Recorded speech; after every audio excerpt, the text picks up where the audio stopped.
Assalamualaikum warahmatullahi wabarakatuh.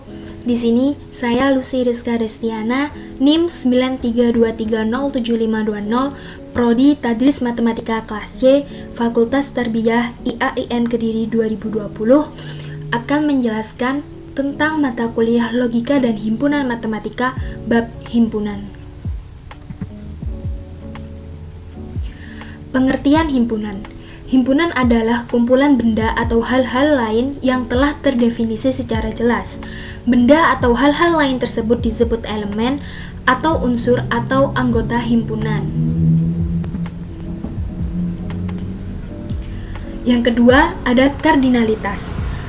Contohnya, misalkan S adalah himpunan yang anggota-anggotanya berhingga banyaknya, maka jumlah banyaknya anggota di dalam himpunan S disebut kardinalitas dari himpunan S. Notasi dari kardinalitas itu sendiri adalah N dalam kurung S atau S mutlak. Contohnya, S adalah himpunan anggota bilangan bulat antara 1 sampai dengan 5, maka anggota dari himpunan S tersebut adalah 2, 3, dan 4. Kardinalitas dari himpunan S adalah N sama dengan 3 atau dapat dinotasikan dengan N dalam kurung S atau N S mutlak sama dengan 3. Yang ketiga, notasi himpunan. Yang pertama, penulisan himpunan. Himpunan dinyatakan dengan huruf kapital atau ditandai dengan kurung kurawal. Yang kedua, penulisan anggota himpunan. Anggota himpunan biasanya dinyatakan dengan huruf kecil, misalnya A kecil, B kecil, dan C kecil. Yang ketiga, anggota himpunan. Jika X adalah anggota himpunan A, maka dapat ditulis dengan X elemen A. Yang keempat, bukan anggota himpunan. Jika Y bukan anggota himpunan B, maka ditulis Y bukan elemen B.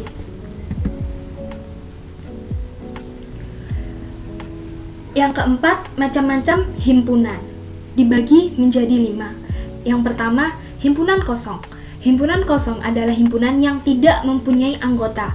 Himpunan kosong dilambangkan dengan tanda kurung kurawal tanpa anggota atau bulat dicoret seperti itu. Contohnya, A sama dengan kurung kurawal kosong atau A sama dengan himpunan kosong. Yang kedua, himpunan semesta, yaitu himpunan yang memuat semua anggota yang sedang dibicarakan. Biasanya ditulis dengan simbol S. Yang ketiga, himpunan bilangan.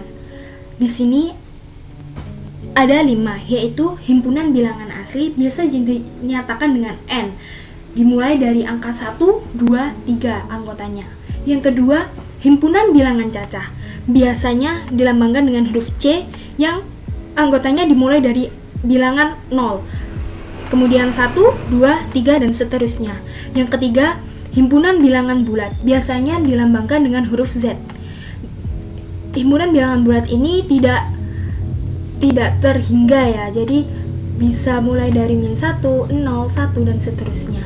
Kemudian himpunan bilangan rasional biasa dilambangkan dengan huruf Q, dan himpunan bilangan real biasa dilambangkan dengan huruf R.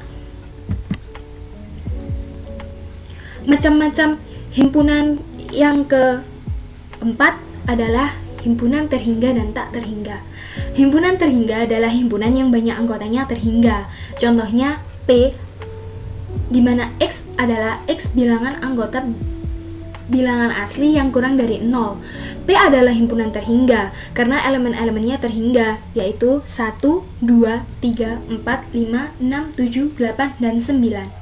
Sedangkan himpunan tak terhingga adalah himpunan yang banyak anggotanya tidak terhingga atau tidak terbatas. Contohnya A, di mana X adalah anggota bilangan asli. A adalah himpunan tak hingga karena elemen-elemennya tidak terbatas atau tak terhingga. Yang macam-macam himpunan yang kelima yaitu terhitung dan tak terhitung. Himpunan terhitung adalah himpunan terhingga atau denumerable. Contohnya P, X, di mana X adalah anggota asli ganjil yang kurang dari 10. P adalah himpunan terhingga karena elemen-elemennya terhingga, yaitu 1, 3, 5, 7, dan 9. Himpunan tak terhitung adalah himpunan yang tidak terhitung anggotanya. Contohnya A, X adalah anggota bilangan real. A adalah himpunan tak terhitung karena elemen-elemennya tidak terbatas atau tak terhingga. Selanjutnya, yaitu tentang hukum-hukum himpunan. Ada 11 hukum-hukum himpunan. Yang pertama, hukum identitas. Di mana yang pertama yaitu A gabungan himpunan kosong, maka hasilnya A. Yang kedua, A irisan himpunan semesta, maka hasilnya sama dengan A. Hukum yang kedua yaitu hukum dominasi, di mana A irisan dengan himpunan kosong, maka hasilnya himpunan kosong. Dan di mana A gabungan himpunan semesta, maka hasilnya himpunan semesta.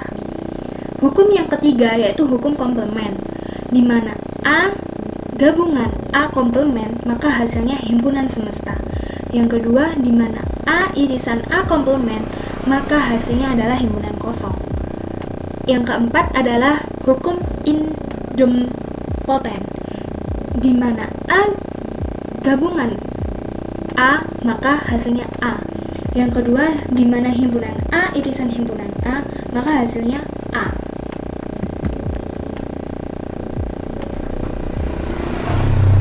Hukum selanjutnya yaitu hukum involusi, di mana A komplement sama dengan A. Selanjutnya, hukum penyerapan atau absorpsi, di mana A gabungan dalam kurung A irisan B, maka hasilnya A. Yang kedua, di mana A irisan dalam kurung A gabungan B, maka hasilnya A. Selanjutnya, hukum komutatif, di mana A gabungan B, maka sama dengan B gabungan A. Begitu juga sebaliknya, di mana A irisan B, maka sama dengan B sama dengan irisan A.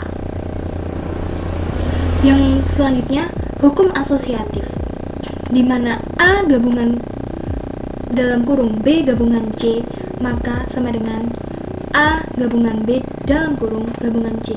Selanjutnya, A irisan dalam kurung B irisan C sama dengan dalam kurung A irisan B tutup kurung irisan C.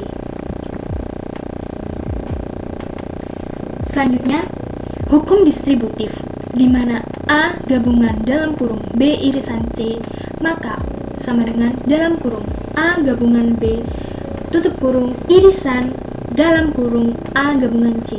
Kemudian A gabungan A irisan B tutup kurung buka kurung B gabungan C sama dengan buka kurung A irisan B tutup kurung gabungan buka kurung A irisan C tutup kurung.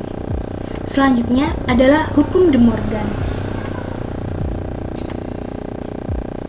di mana komplement A irisan B sama dengan irisan A gabungan irisan B. Selanjutnya, komplement A gabungan B sama dengan komplement A irisan B.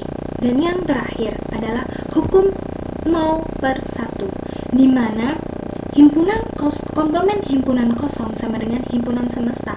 Begitu juga dengan komplement himpunan semesta sama dengan himpunan kosong.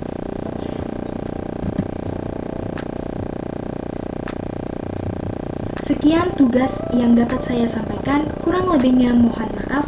Sekian dari saya, wassalamualaikum warahmatullahi wabarakatuh.